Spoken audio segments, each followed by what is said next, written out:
ফুলপরীর উপহার। একটি ছোট্ট গ্রামে দুইটি ছোট্ট সোনামণি বাস করত। তারা ছিল খুবই অসহায়। তাদের অনেক দুঃখ কষ্ট ছিল। তারা খেতে পারতো না, জামা প্যান্ট পরতে পারতো না।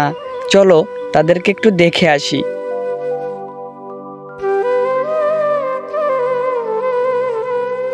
আমাদের মা বাবা মারা গেল, 2 বছর হয়ে গেল।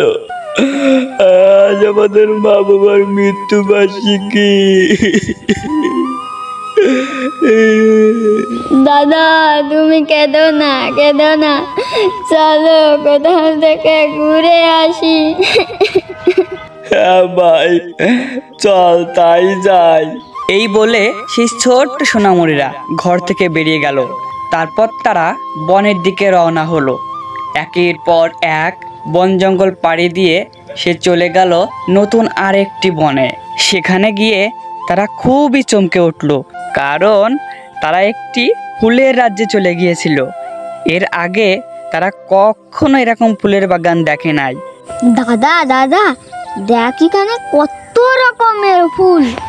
হ্যাঁ বোন, তাই তো দেখছি। এখানে তো অনেক সুন্দর সুন্দর ফুল। দাদা দাদা চল না, এখান থেকে আমরা কিছু ফুল নিয়ে যাই। হ্যাঁ বোন, চল আমরা কিছু ফুল তুলে নিয়ে যাই। এই বলে তারা দুজনে ফুল তোলা শুরু করে।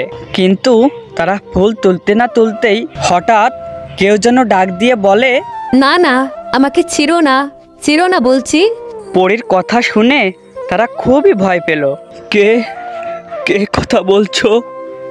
সামনে এসো। এরপর সেই ভালো পরীটি তাদের সামনে এলো। এই যে আমি এখানে। কে কে তুমি? তুমি এখানে কি করছো? আমি একটি ফুল পরি। এই সমস্ত ফুলের মালিক আমি। আমি সবাইকে একটি একটি করে উপহার দিই। বলো তোমরা কি চাও? তোমরা যাই চাইবে আমি তাই দেব। কি সত্যি? আমরা যা চাবো তাই দিবা? হ্যাঁ সত্যি। সেটা যদি বাস্তবে কখনো দেওয়া সম্ভব হয় আমি নিশ্চয়ই তোমাদের দেব। বলো তোমরা কি চাও? দাদা আমাদের মা বাবাকে ফিরিয়ে দিতে বল না। হ্যাঁ ফুলপরি, তুমি কি আমাদের মা বাবাকে ফিরিয়ে দিতে পারবে? আমরা খুবই কষ্টে আছি। আমরা ঠিকমতো খাবারও খেতে পারি না। বাচ্চারা, তোমাদের মনে অনেক দুঃখ বুঝতে পারছি, কিন্তু এই পৃথিবী থেকে যারা একবার চলে যায় তাদের তো আর ফিরিয়ে আনা যায় না। এর থেকে বরং তোমাদের আমি একটা হাঁড়ি উপহার দিচ্ছি। এই হাঁড়িতে তোমাদের কখনো খাবার দাবারের অভাব হবে না। তোমরা হাঁড়ি থেকে যা চাইবে তাই পাবে। এই বলে পরীটি তার জাদু কাঠি দিয়ে একটি হাঁড়ি তৈরি করলো। তারপর সে এই বাচ্চা দুটিকে দিয়ে দিল। আচ্ছা পরী, তোমাকে অনেক অনেক ধন্যবাদ। এখন আমরা যাই। ঠিক আছে যাও। এরপর বাচ্চা দুটি হাঁড়িটি পেয়ে অনেক খুশি হলো এবং খুশি মনে বাড়ি ফিরে গেল। আস্তে আস্তে তাদের অভাব কষ্ট দূর হয়ে গেল।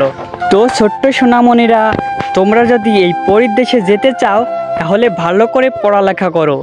তারপর তোমরা পরীর দেশে যেতে পারবা আর এদের মতো অনেক অনেক উপহার নিয়ে আসতে পারবা। সবাই ভালো থেকো। Bye bye.